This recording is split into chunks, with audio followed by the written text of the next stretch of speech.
మేము పోలవరం జిల్లా గుత్తేడు మండలం జారగడ్డ గ్రామస్తులం.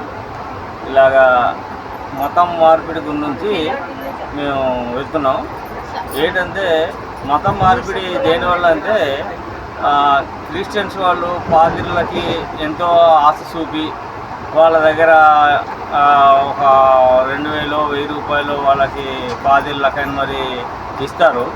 వాళ్ళు పాదిర్లు ఏం చేస్తారంటే ఈ హిందూ మతస్థులకి ఈ పాదిర్లు వచ్చి ఈ మీ మతంలో ఏముంది, మా మతంలోకి రండి, చాలా గొప్ప విషయాలు ఉన్నాయని మరి చెబుతూ వాళ్ళకి ఏదో మొక్క చెబుతూ హిందూ మతాన్ని ఇలా కించపరుస్తుండడం, వాళ్ళు మతంలోనికి చేర్చుకోవడం. దేనివల్ల అంటే వాళ్ళు పాదిర్లకు ఇలాగా ఇన్కమ్ డబ్బులు ఇస్తున్నారు కాబట్టి వాళ్ళ ఆశ చూపితే వీళ్ళు తెలియని వాళ్ళంతా ఏజెన్సీలో నివసించే వాళ్ళు తెలియకుండా ఆ మతానికి వెళ్ళడం జరుగుతుంది.